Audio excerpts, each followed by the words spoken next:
नमस्कार, स्वागत है आप सभी का अपने इस ऑनलाइन प्लेटफॉर्म पर। और आज हम बात कर रहे हैं उस सब्जेक्ट की जिसकी आपको बहुत दिनों से तमन्ना थी और आप कह रहे थे कि साइंस की क्लास कब आएगी, साइंस की क्लास कब आएगी। तो आपके सामने अब हाजिर है साइंस की क्लास। तो आज की इस क्लास में हम क्या बात करेंगे, तो ये जो क्लास है साइंस है और साइंस का इंट्रोडक्शन जो है और जो कॉमन सिलेबस जो है आपके फर्स्ट ग्रेड, आपके थर्ड ग्रेड मेंस जो है और इसके साथ में आपके जो चतुर्थ श्रेणी जो भर्ती परीक्षा है उसके अंदर जो कॉमन सिलेबस है वो अपने इस वीडियो के अंदर डिस्कस करेंगे। तो शुरू करते हैं आज की इस वीडियो को। अपने सबसे पहले जानेंगे कि ये साइंस जो है, ये वर्ड जो है इसका मीनिंग क्या है और उसके बाद हम इस क्लास को कंटिन्यू करते हैं। तो सबसे पहले अपनी बात करते हैं साइंस वर्ड के ऊपर। तो जो ये साइंस जो शब्द है ये लैटिन भाषा के सींटिया वर्ड से बना है। किससे बना है? लैटिन भाषा के सींटिया वर्ड से बना है। और इस सींटिया वर्ड का मीनिंग क्या है? इसका मीनिंग है टू नाउ। क्या है? टू नाउ, यानी कि जानना, यानी कि जानना। जानना यानी कोई भी विषय वस्तु है। जैसे छोटी सी बात, आप मोबाइल में ये वीडियो देख रहे हैं तो ये मोबाइल जो है किस सिद्धांत पे काम कर रहा है, कैसे काम कर रहा है, मैं जो बोल रहा हूँ वो आप सुन पा रहे हैं और मुझको आप देख पा रहे हैं, तो ये किस सिद्धांत पे कार्य कर रहा है। ये चीजें यानी हर किसी बिंदु के ऊपर सोचना यानी जानना ही क्या है? आपके साइंस है। तो साइंस जो है किस भाषा से बनी है? लैटिन भाषा के सींटिया वर्ड से साइंस वर्ड बना है, जिसका मतलब क्या होता है? जानना होता है। ये तो इसका क्या हो गया जी? अर्थ। अब हम बात करते हैं इसकी परिभाषा की। अपने जब 6th क्लास में होते हैं तभी अपने को इसकी परिभाषा देखने को मिलती है, लेकिन अपने कभी ध्यान नहीं देते हैं। तो इसकी परिभाषा से आपको ये समझ आ जाएगा कि ये जो साइंस है वो चीज़ क्या है। तो सिंपल सी परिभाषा है, प्रकृति के क्रमबद्ध एवं सुव्यवस्थित ज्ञान को विज्ञान कहते हैं।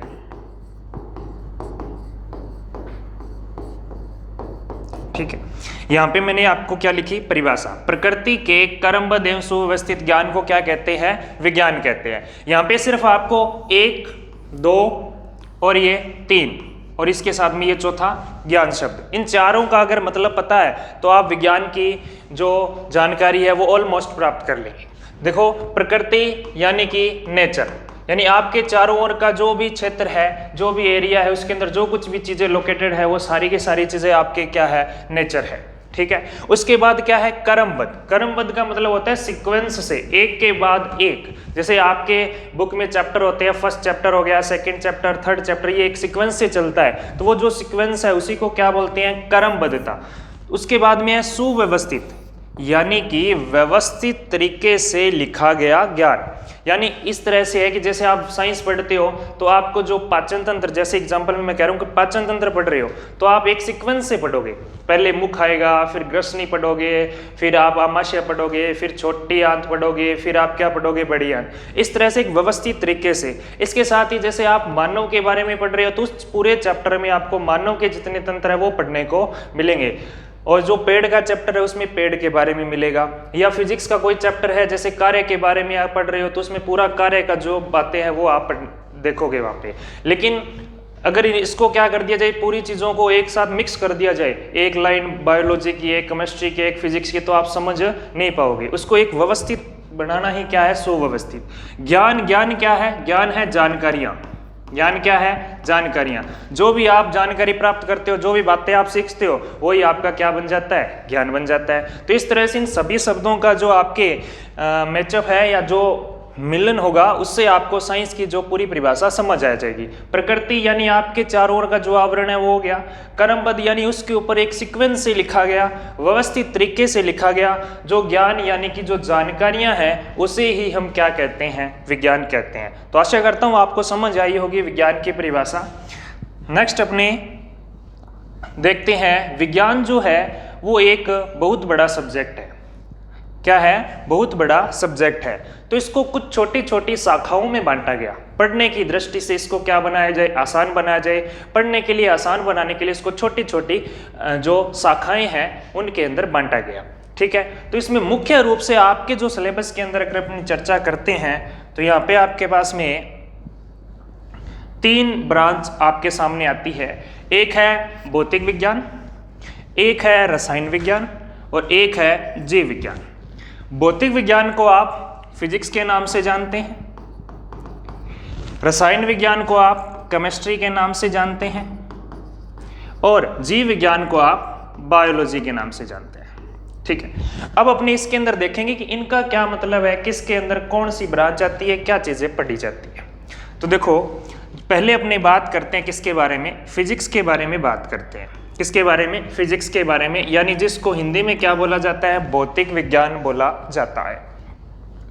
फिजिक्स जो वर्ड है आपके, ये एक ग्रीक वर्ड है फ्यूसिस।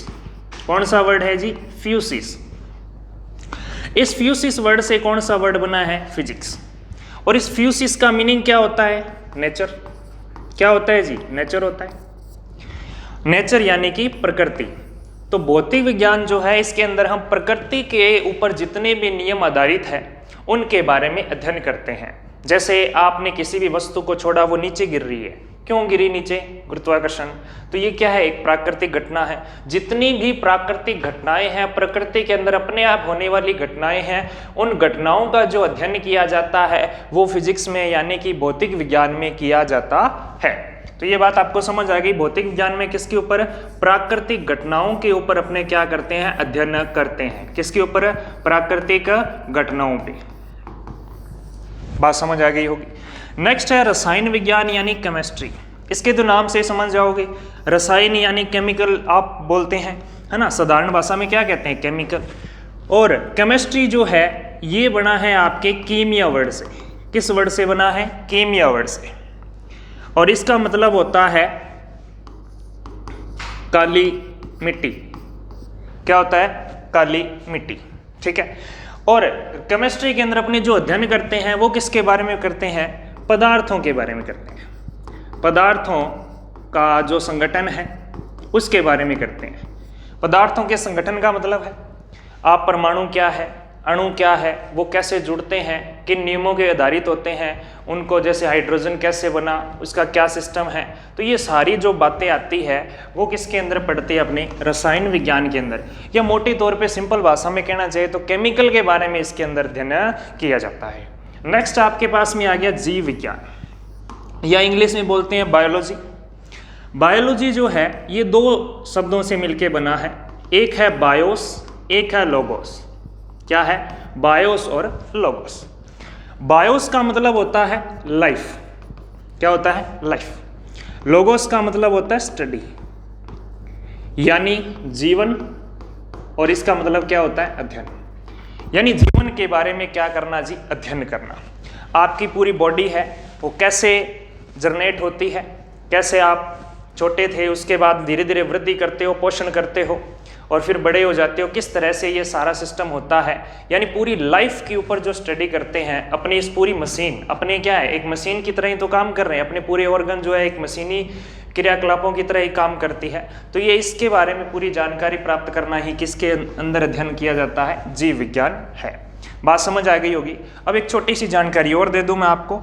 जो साइंटिस्ट जिस विषय के बारे में सबसे ज़्यादा नियम या शोध करता है, या जिसका सबसे बड़ा योगदान होता है, उसी को क्या कहा जाता है, उसका जनक कहते हैं या उसका पिता कहते हैं, है ना। तो अपने बात करते हैं सबसे पहले भौतिक विज्ञान के जनक के बारे में, या फादर कह सकते हो आप। तो भौतिक विज्ञान के जो जनक हैं वो कौन है, सर आइजैक न्यूटन है। कौन है, सर आइजैक न्यूटन है। कौन है, सर आइजैक न्यूटन। लेकिन जब आप गूगल पे सर्च करते हो कि भौतिक विज्ञान के जनक कौन है, तो आपको अल्बर्ट आइंस्टाइन जी दिखाएंगे। अब आप कहोगे मैं गलत पढ़ा रहा हूँ या गूगल गलत बता रहा है। तो यहाँ पे थोड़ा सा डाउट मैं क्लियर कर दूँ आपका, क्योंकि कुछ स्टूडेंट होते हैं जिनके मन में यही रहता है कि हमने गूगल पे सर्च किया था तो वहाँ पे तो वो बता रहा था, यहाँ पे आप ये बता रहे हो, कैसे बता रहे हो। बताता हूँ मैं। देखो सर जो आइजैक न्यूटन है और आपके कौन है दूसरे, कौन है, अल्बर्ट आइंस्टीन जी है। ठीक है। भौतिक विज्ञान जो है इसको पढ़ने के लिए आगे फिर से दो भागों में बांटा जाता है। एक होती है आपकी चिरसम्मत भौतिकी। कौन सी होती है? चिरसम्मत भौतिकी। एक होती है आपकी आधुनिक भौतिकी। कौन सी होती है? आधुनिक भौतिकी। ठीक है। अब जो चिरसम्मत भौतिकी है ये आपके 18वीं शताब्दी से पहले और ये उसके बाद में है। तो जो आपके सर आइजैक न्यूटन है ना, ये आपके चिरसम्मत भौतिकी के पिता हैं, इसलिए इनको सामान्य भौतिकी के पिता भी कहा जाता है। समझ आ रही है बात? चिरसम्मत भौतिकी के पिता किसको कहा जाता है? न्यूटन को कहा जाता है। जबकि आधुनिक भौतिकी है उसके पिता किसको कहते हैं? अल्बर्ट आइंस्टीन को कहते हैं। लेकिन डायरेक्ट अगर क्वेश्चन आता है, कई बार आ जाता है, तो आपको क्या लिखना है? न्यूटन ही से करना है। समझ आ गई होगी बात? उसके बाद में आ जाते हैं आपके कौन? रसायन विज्ञान के जनक जो है Antony Lavoisier. Antony Lavoisier. Antony Lavoisier को किसके जनक कहा जाता है? रसायन विज्ञान के जनक कहा जाता है। आगे है जीव विज्ञान। तो जीव विज्ञान के जनक कौन है? अरस्तु, या इंग्लिश में क्या बोलते हैं? एरिस्टोटल बोलते हैं इनको। क्या बोलते हैं? एरिस्टोटल या अरस्तु। तो ये हो गए जी जनक। अब आगे बात करते हैं अपने। अब आपको स्क्रीन पे दिख रहा होगा विज्ञान का पाठ्यक्रम। ये आपके लक्ष्य तक जाने का एक जरिया है, यानी आपको किन किन स्टेपों से गुजरना है वो आपके सामने है।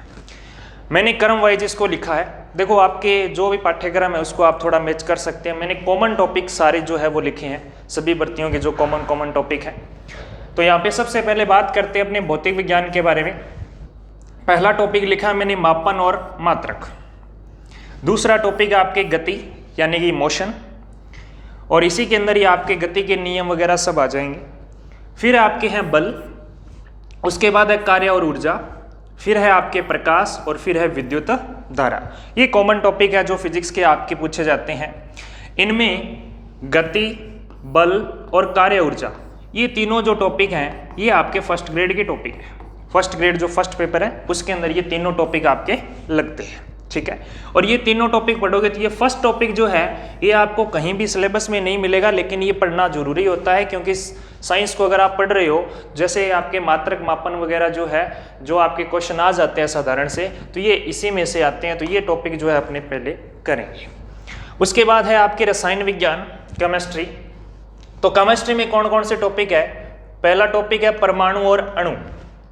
कई बार इसकी जगह पदार्थ भी लिख देता है, वो पदार्थ भी लिख सकता है, मैटर जिसको कहते हैं। फिर आपके पास में रासायनिक अभिक्रिया वाला टॉपिक आ गया, फिर अम्ल, क्षारक और लवण आ गया, फिर आपके हैं कार्बन और इसके यौगिक। ये आपके केमिस्ट्री के टॉपिक हैं।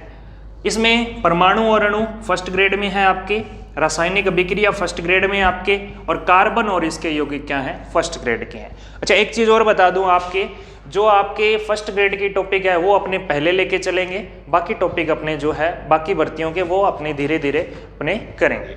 तो ये चीज़ जरूर याद रखना। आप अपने साथियों को भी ये शेयर कर सकते हो कि फर्स्ट ग्रेड के जो टॉपिक है वो अपने पहले करेंगे। अब बात करते हैं जीव विज्ञान की, और ये जो पार्ट है ना ये आप आसानी से कर सकते हो। देखो यहाँ फिजिक्स जो है, भौतिक विज्ञान जो है, ये थोड़ा सा मैथ वाला पार्ट है, तो जिसकी थोड़ी बहुत अच्छी सी मैथ है, थोड़ी थोड़ी जो कैलकुलेशन कर सकता है वो फिजिक्स को कर सकता है। और केमिस्ट्री में कुछ फॉर्मूले वगैरह आ जाते हैं, लेकिन ये बायोलॉजी एक ऐसी है जो आप सीधी जैसे जीके पढ़ रहे हो वैसे पढ़ के भी आप इसको कर सकते हो। ठीक है, ज़्यादा कंसेप्ट की इसमें जरूरत नहीं पड़ेगी आपको। तो इसमें पहला है कोशिका, फिर है आपके उत्तक, फिर है मानव तंत्र। अब यहाँ पे मैंने सीक्वेंस से लिखा है, सबसे छोटी जो इकाई है वो कोशिका, कोशिका से मिलके क्या बना? उत्तक, और उत्तक से क्या बनता है आपका? मानव तंत्र। और कौन कौन से तंत्र होते हैं वो मैंने सारे यहाँ पे लिख रखे हैं, जैसे कंकाल तंत्र, पाचन तंत्र, श्वसन, परिसंचरण, तंत्रिका, जनन और उत्सर्जन तंत्र। ये सारे तंत्र हैं। कुछ भर्तियों में ये सारे टॉपिक लगते हैं, कुछ में इनमें से कुछ टॉपिक लगते हैं। कुछ में आपको डायरेक्ट जो है, जैसे फर्स्ट ग्रेड में आपको लिख के मिला होगा जैव प्रक्रम। ये जो टॉपिक लिखा है जैव प्रक्रम, इसका मतलब वो सीधा सीधा कहना चाहता है आप पाचन तंत्र को पढ़ो, आप परिसंचरण तंत्र को पढ़ो, आप तंत्रिका तंत्र को पढ़ो। ठीक है ना। तो ये सारे जैव प्रक्रम के अंतर्गत आ जाता है आपके, है ना। ये क्लास 10th के अंदर जैसे नाम लिखा हुआ है वैसे का वैसा आपके टॉपिक जो है वो डाला हुआ है, ठीक है। आगे जो है आपके आनुवंशिकता है। मेंडल जी के बारे में आप जानते हैं, मटर के ऊपर प्रयोग किए थे, तो आनुवंशिकता पूरा उनके ऊपर ही है, वो पढ़ेंगे अपने। और उसके बाद है पर्यावरण या जैव विविधता के ऊपर जो चीजें हैं वो अपने डिस्कस करेंगे, है ना। तो ये आपके सामने क्या था जी, सिलेबस था, जिसके अंदर अपने फिजिक्स, केमिस्ट्री और बायो का जो सिलेबस है वो अपने देखा।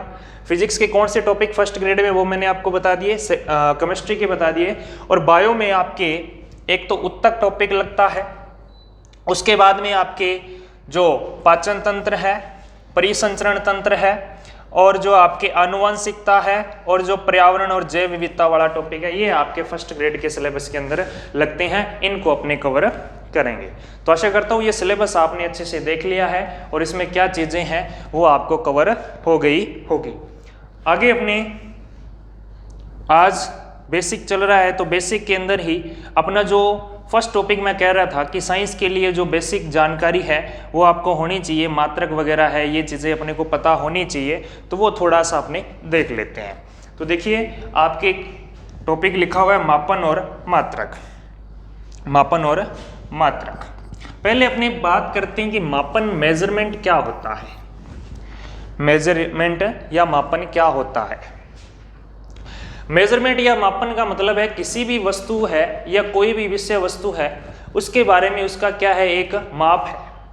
यानी आप कोई भी वस्तु है वो कितना चाहिए आपको, यानी पहले तो आपको ये पता होना चाहिए इसकी रिक्वायरमेंट क्यों पड़ी, मापन की आवश्यकता क्यों पड़ी। मापन की आवश्यकता इसलिए पड़ी कि अपने किसी को कोई वस्तु लेके आनी है, जैसे आपने चीनी लेके आनी है तो आप उसको जाके कहोगे चीनी दे दो, वो कहेगा कितनी, तो वो कितनी चाहिए आपको, 1 किलो 2 किलो, या सीधा जाके भी बोल दे वो 1 चीनी 2 चीनी, तो क्या समझ जाओगे क्या। तो ये सारी चीजें जो प्रॉब्लम्स आ रही थी इनको दूर करने के लिए आपके अंतर्राष्ट्रीय माप तोल संस्था, कौन सी संस्था, अंतर्राष्ट्रीय माप तोल समिति ने 1960 के अंदर ये जो समस्या थी इसको सॉल्व किया। इन्होंने क्या किया, आपकी कुछ राशियां हैं जिनको मेजरमेंट किया जा सकता है, कुछ ऐसी राशियां होती है जिनका मेजरमेंट नहीं किया जा सकता। तो जो मेजरमेंट किए जाने लायक है उनको एक अलग ग्रुप में रखा और उनके कुछ मात्रक तय किए। मात्रक का मतलब क्या होता है, मात्रक होता है किसी भी भौतिक राशि को मापने के लिए कुछ जो मानक होते हैं वो तय किए जाते हैं, कुछ पैमाने फिक्स किए जाते हैं। जैसे 1 किलोग्राम आप बोलते हो तो 1 किलोग्राम कितना होगा, तो वो 1 किलोग्राम की माप तय करना या 1 सेकंड किसको कहेंगे, है ना, वो सारी चीज़ें जो है वो आपके किसने वेरीफाई किया या किसने बनाया, अंतर्राष्ट्रीय माप तोल समिति ने। कब, 1960 के अंदर, ठीक है ना। तो मापन की आवश्यकता इसलिए पड़ी कि किसी भी वस्तु को लाना है, कोई भी चीज़ खरीद के ला रहे हो तो उसको कैसे मापें उसको, तो उसकी समस्या को दूर करने के लिए आपके अंतर्राष्ट्रीय माप तोल समिति ने 1960 के अंदर ये काम किया। अब बात आती है जी भौतिक राशियाँ। मैंने अभी कहा कि कुछ ऐसी राशियाँ होती है जिनको मापा जा सकता है, कुछ ऐसी होती है जिनको माप नहीं सकते। जैसे मैं दुखी हूँ, मैं 1 किलो दुखी हूँ या 1 मीटर दुखी हूँ, नहीं, पॉसिबल नहीं है, ये भौतिक राशि नहीं है। ऐसे बहुत सारे होते हैं जो आपके मानसिक संवेग होते हैं, उनको मापन नहीं किया जा सकता है। तो जो मापन योग्य नहीं है उनको हम क्या कहेंगे, उनको हम भौतिक राशियाँ नहीं कहेंगे। तो जो मापन योग्य हैं, जैसे मैं 1 किलोमीटर चला, मैं 2 किलो वजन उठा सकता हूँ, मैं 100 किलो वजन उठा सकता हूँ, मैं 2 किलो खा सकता हूँ, या जो कुछ भी है जिनका मापन पॉसिबल है वो आपकी भौतिक राशियाँ होती है, फिजिकल क्वांटिटी होती है। यानी भौतिक राशियाँ वे राशियाँ होती है जिनका क्या पॉसिबल है साहब, मापन संभव है, ठीक है। अब बात आती है मात्रक यानी यूनिट की। यूनिट क्या होता है, यूनिट आपके क्या है कि किसी भी भौतिक राशि को मापने के लिए जो मानक तय किए गए, जो स्टैंडर्ड्स फिक्स किए गए हैं, जो मानक हैं जो तय किए गए हैं कि इसी को 1 किलो बोला जाएगा, तो उसी को ही हम क्या कहेंगे, मात्रक कहेंगे। अब मात्रक कौन से होते हैं, क्या होते हैं, उनकी भी अपने चर्चा करते हैं। तो देखो अपने पास में जो भौतिक राशियां हैं उनके साथ में मैं मात्रकों को साथ में लेके चलूंगा। तो जो आपकी भौतिक राशियां थी ना, जो आपकी भौतिक राशियां थी उनको दो भागों में बांटा जाता है। कितने भागों में? दो भागों में। एक तो आपकी होती है मूल भौतिक राशि और एक होती है आपकी व्युत्पन्न भौतिक राशि। मूल भौतिक राशि और व्युत्पन्न, fundamental and derived physical quantity. ठीक है, कोई इंग्लिश मीडियम वाला है तो भी कोई दिक्कत वाली बात नहीं, अपने बाइलिंगुअल ही चलेंगे। ठीक है ना। तो मूल यानी फंडामेंटल, व्युत्पन्न यानी डेराइव्ड। मूल वो होती हैं जिनको अन्य राशियों से, अन्य क्वांटिटी से आप डेराइव नहीं कर सकते हैं, व्युत्पन्न नहीं कर सकते हैं, वो फिक्स रहती हैं, जो कि आपके सामने लिखी हुई है। ये तय किसने किया? ये तय किया अंतर्राष्ट्रीय मापतोल समिति ने। कब किया? 1960 में। ये मैं आपको बता चुका हूँ। तो मूल भौतिक राशि और व्युत्पन्न। पहले बात करते हैं मूल भौतिक राशि। और जो मूल भौतिक राशि है ना, उनके जो मात्रक हैं उन्हीं को ही बोला जाता है क्या? मूल मात्रक। जो मूल भौतिक राशियां हैं उन्हीं के मात्रक को क्या बोलेंगे? मूल मात्रक बोलेंगे। तो अब कौन सी 7 है वो देख लो आप। एक तो है लंबाई, जिसको L से लिखते हैं, जिसका मात्रक क्या है? मीटर है। अब आप कहोगे किलोमीटर नहीं होता क्या? होता है, किलोमीटर भी होता है, लेकिन SI मात्रक नाम सुना होगा। एग्जाम में जब भी पूछा जाता है SI मात्रक पूछा जाता है। मात्रकों की अलग अलग पद्धतियां होती है। थोड़ा सा बता दूं आपको, मात्रकों की 3 पद्धतियां हैं अपने पास में।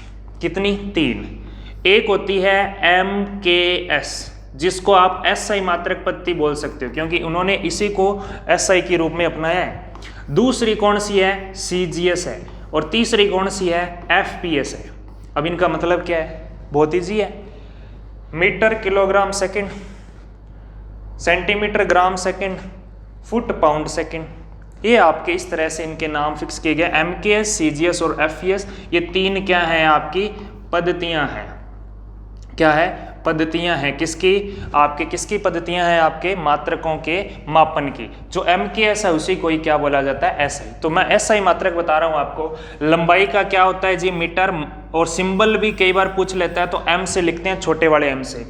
द्रव्यमान किलोग्राम, समय का सेकंड, तापमान का केल्विन।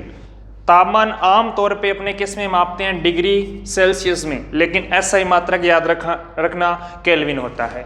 आगे है विद्युत धारा, इसको किस में मापते हैं? एम्पियर में। ये एक वैज्ञानिक के नाम पे है। एक चीज याद रखना, जो कैपिटल लेटर में मात्रक होते हैं ना जितने भी, जैसे यहाँ पे आपके पास में एक तो है केल्विन और एक है एम्पियर, ये दोनों ही वैज्ञानिकों के नाम पे है। जितने भी मात्रक वैज्ञानिकों के नाम पे होंगे वो कैपिटल लेटर्स में लिखे जाएंगे, बाकी स्मॉल लेटर में लिखे जाएंगे। तो ये जो है केल्विन, ये भी आज साइंटिस्ट है। और जो ये एम्पियर, आंद्रे मेरी एम्पियर, ये 10th में भी नाम आता है। तो ये इनके नाम पे जो मात्रक रखा गया। फिर है पदार्थ की मात्रा, जो कि मोल में मापी जाती है। और ये मात्रक जो है ना, ये रसायन विज्ञान का फेमस है, यानी रसायन विज्ञान में ये थोड़ा ज्यादा प्रचलित होता है। फिर है प्रकाश की तीव्रता, जिसका मात्रक क्या है जी? कैंडेला है। क्या है? कैंडेला। तो ये चीज अपनी बात हो गई मूल भौतिक राशियों की और मूल मात्रकों की। इनमें से अगर कोई मात्रक आपसे पूछ ले तो आप आसानी से बता सकते हो। ये कौन से थे? SI मात्रक थे। अब अपने नेक्स्ट देखते हैं व्युत्पन्न भौतिक राशियां और उनके मात्रक।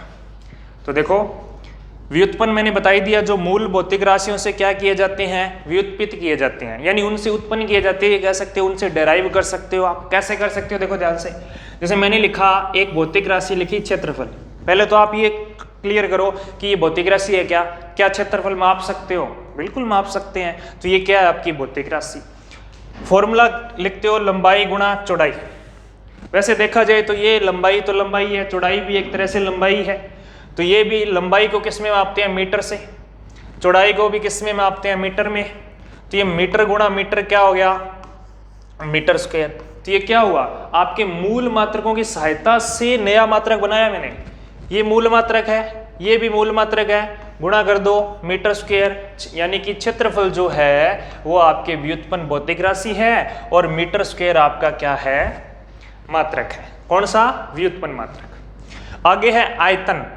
आयतन क्या होता है? लंबाई गुणा चौड़ाई गुणा ऊंचाई, ये तो होता है। तो लंबाई, ये भी एक लंबाई है, चौड़ाई भी एक तरह से लंबाई है और ऊंचाई भी एक तरह से लंबाई है। तो ये भी लंबाई को 3 बार गुणा करके आयतन बनाया जा रहा है। इसका मतलब क्या हुआ कि ये भी कौन सी है? व्युत्पन्न भौतिक राशि है। यानी कि वो 7 मैंने अभी बताए थे ना, उन 7 को छोड़ के बाकी सारे क्या हैं? व्युत्पन्न भौतिक राशियां होती है। ठीक है ना।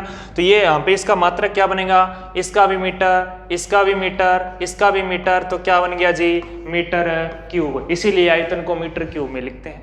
आगे है चाल। क्या है, चाल। तो चाल का फॉर्मूला होता है दूरी बटे समय, यानी स्पीड जो होती है वो डिस्टेंस अपॉन टाइम, ऐसे लिखते हैं अपने। अब यहाँ पे देखो डिस्टेंस जो है वो भी एक लंबाई है, तो इसका मात्रक क्या होगा, मीटर। टाइम का अभी बताया आपको मूल मात्रक क्या, सेकंड, तो क्या बन गया, मीटर प्रति सेकंड। अब इसमें कई बार कंफ्यूजन पैदा होता है, कैसे, कई बार पेपर वाला ऐसे लिखता है मीटर बटे सेकंड या मीटर प्रति सेकंड ऐसे लिख देगा, कई बार वो ऐसे लिख देता है ms⁻⁻1। फिर आप सोचते हो ये कहाँ से दे दिया, ये यहीं से है। जब किसी भी हर जो होता है यानी डिनोमिनेटर जो है उसको ऊपर न्यूमरेटर यानी अंश में बदलते हैं तो उसकी पावर अगर प्लस में है तो माइनस में हो जाती है, माइनस में है तो प्लस में हो जाती है। तो इस तरह से ये मीटर पर सेकंड को आप इस तरह से भी लिख सकते हो। आगे है त्वरण, वेग बटे समय। इसी तरह बल भी है, बल द्रव्यमान गुणा क्या होता है, त्वरण, और इसका मात्रक जो है वो क्या लिखा हुआ मिलता है, न्यूटन भी लिखा मिलता है, या आप इससे बना भी सकते हो।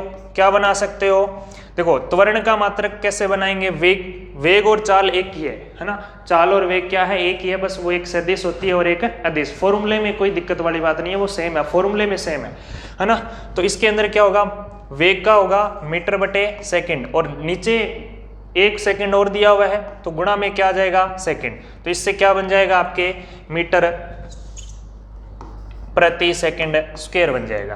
तो यहाँ पे अगर इसका मात्रक बनाएंगे बल का तो कैसे बनेगा, देखो द्रव्यमान का क्या, किलोग्राम, गुणा में त्वरण का क्या, मीटर प्रति सेकंड स्क्वायर। तो ये भी आपके बल का मात्रक है और ये भी बल का मात्रक है, ये तो सभी को पता है, इसलिए पेपर वाला क्या करता है, ये दे देता है ऑप्शन में। फिर आप कहते हो ऐसा तो कुछ हमने पढ़ा ही नहीं, तो ये देखो इसी को ये लिखते हैं, इसी को ही ये लिखते हैं। तो ये बात आपको क्लियर हो गई होगी।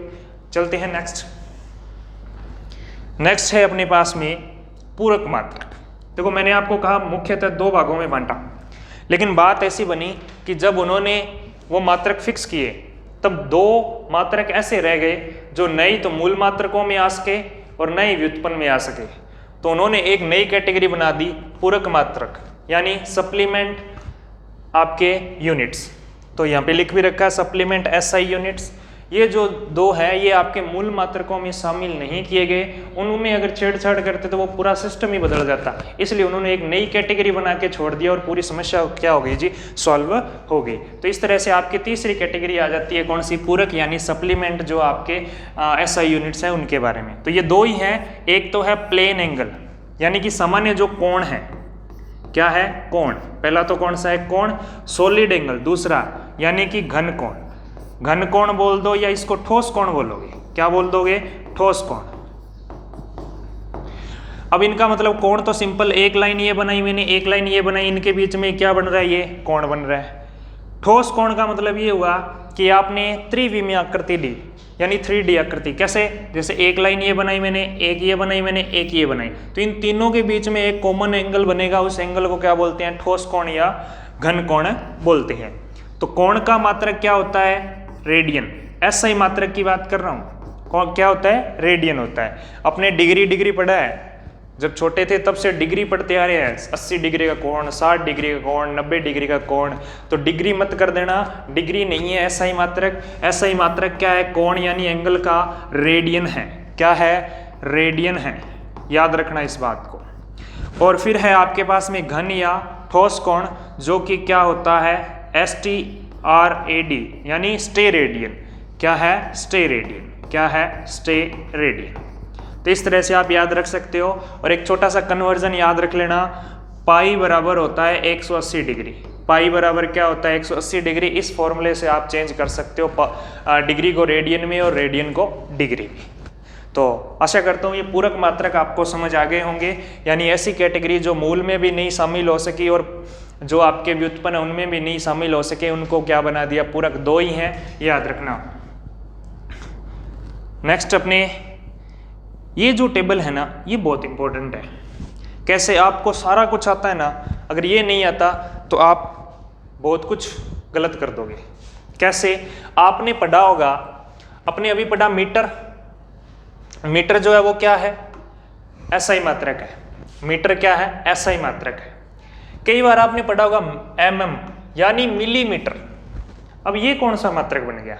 अब आपको मीटर पता है लेकिन इसके बारे में, मिली के बारे में नहीं पता, तो आप कुछ नहीं कर पाओगे, है ना। तो ये छोटी सी टेबल है जो आपके लिए बहुत इंपॉर्टेंट है। देखो क्या है इसके अंदर। इधर तो आपके पावर दी हुई है 10 की पावर 18, यहाँ है 10 की पावर 15, ये है 10 की पावर 12, ये है 10 की पावर 9, ये है 10 की पावर 6, ये है 10 की पावर 3, ये है 10 की पावर 2 और ये है 10 की पावर 1। याद करने का सिंपल सा तरीका है, 10 की पावर 1, 2, 3 तक तो सीधा चलो, फिर 3 का पढ़ा है 6, 9, 12, 15, 18, ये पावर हो गई अपने पास। 10 की पावर 1 को बोलते हैं डेका। क्या बोलते हैं? डेका बोलते हैं। अब किसी के आगे जैसे मैंने लिख दिया डेका मीटर, क्या लिख दिया? DM लिख दिया, इसका मतलब है डेका मीटर, यानी कि 10 मीटर को क्या बोलते हो? डेका मीटर बोलते हैं। ठीक है, फिर क्या है आपके पास में? नेक्स्ट है आपके पास में 10 की पावर 2, इसको बोलते हैं हेक्टो। क्या बोलते हैं जी? हेक्टो। ये शब्द जो है ये आपके आगे नंबर लगवा देगा। आगे है किलो, किलो बोलते हैं ना, किलोग्राम यानी 1000 ग्राम। आगे है मेगा, 10 की पावर 6 को क्या बोलोगे? मेगा। ठीक है, फिर 10 की पावर 9 को क्या बोलोगे? गीगा। ये आपके सुने सुने लग रहे होंगे क्योंकि आपने कंप्यूटर में पढ़े हैं ये, है ना। आगे है 10 की पावर 12 यानी कि टेरा, फिर है 10 की पावर 15 यानी कि पेटा, और फिर 10 की पावर 18 को क्या बोलते हैं? एक्सा। आपको टेंशन नहीं लेनी, सारे याद करने की जरूरत नहीं है, आप ये इतने याद कर लो बस। हेक्टो, किलो, मेगा और गीगा बहुत है। मेनली तो आपके किलो काम आएगा और मेगा काम आएगा, बाकी ज़्यादा न्यूमेरिकल के अंदर वैल्यू नहीं लेते हैं, यही वैल्यू ज़्यादा मोस्टली इंपॉर्टेंट है। ये तो होगी प्लस के अंदर पावर। प्लस में मतलब सीधा सीधा 10 की पावर 2 का मतलब क्या होता है? 100 होता है, सीधा सीधा आ गया। लेकिन कुछ पावर माइनस में भी होती है, जैसे 10 की पावर -1, 10 की पावर -2, 10 की पावर -3, 10 की पावर -6, 10 की पावर -9, 10 की पावर -12, 10 की पावर -15 और 10 की पावर -18। सिस्टम वही है, 1, 2, 3, 3 के बाद वही 3 का पढ़ा, 6, 9, 12, 15, 18, इस तरह से, है ना। अब इनका मतलब देख लो, 10 की पावर -1 को बोलते हैं डेसी। क्या बोलते हैं? डेसी बोलते हैं। ठीक है, 10 की पावर -2, अब पहले थोड़ा सा एक चीज और देख लो, 10 की पावर -1 है, इसका मतलब ये है कि 1/10 है ये। 10 की पावर -2, इसका मतलब 1/, जितनी पावर लगी है उतने बटा में 0 लगा दो आप। माइनस में है तो बटा में लगेंगे, अगर माइनस में नहीं है तो वो सीधे आगे लग जाते हैं, सीधी सी बात है। अब आगे 10 की पावर -3 मिली होता है। क्या होता है? मिली। ये क्या था? सेंटीमीटर तो पढ़ते ही हो आप, वही है। आगे 10 की पावर -6, ये क्या है? माइक्रो। ये क्या है? माइक्रो। आगे 10 की पावर -9, ये क्या है? नैनो। ये क्या है? नैनो। 10 की पावर -12, ये क्या है? पिको। फिर है 10 की पावर -15, ये क्या है? फेम्टो। क्या है? फेम्टो। और 10 की पावर -18, ये क्या है? एटो। क्या है? एटो। आपको याद क्या करनी है? आपको याद करनी है 10 की पावर 2 से लेके 10 की पावर 9 तक, क्योंकि 10 की पावर जो 9 है, नैनो के अंदर आपके जो परमाणु वगैरह होता है उनका आकार होता है, तो इसलिए यहाँ तक तो याद करना पड़ेगा। तो इतनी ही आपको याद करनी है, बाकी याद करने की जरूरत नहीं है। तो आशा करता हूँ ये चीज़ आपको क्लियर हो गई होगी कि ये एक्टा, मिली, माइक्रो, सेंटी क्या होता है। आज तक सीधे पढ़ रहे थे 1 सेंटीमीटर 2 सेंटीमीटर, लेकिन इसका एक्चुअल मीनिंग क्या आपको समझ आ गया होगा। तो आज की वीडियो जो थी अपनी, ये बेसिक था, सिलेबस था, और सिलेबस के साथ साथ में क्या चीज़ थी, आपके जो आपका बेसिक जो टॉपिक था वो अपने क्लियर किया। नेक्स्ट जो वीडियो आएगा उसके अंदर अपने टॉपिक शुरू करेंगे। पहला जो कि आपके फर्स्ट ग्रेड में बहुत ज़्यादा इंपॉर्टेंट है, बल और गति के नियम अपने पढ़ेंगे। तो नेक्स्ट वीडियो में अपने बल और गति के नियम जो है उनको अच्छे से क्लियर करेंगे। आज की वीडियो जो है वो यहीं एंड करते हैं। धन्यवाद।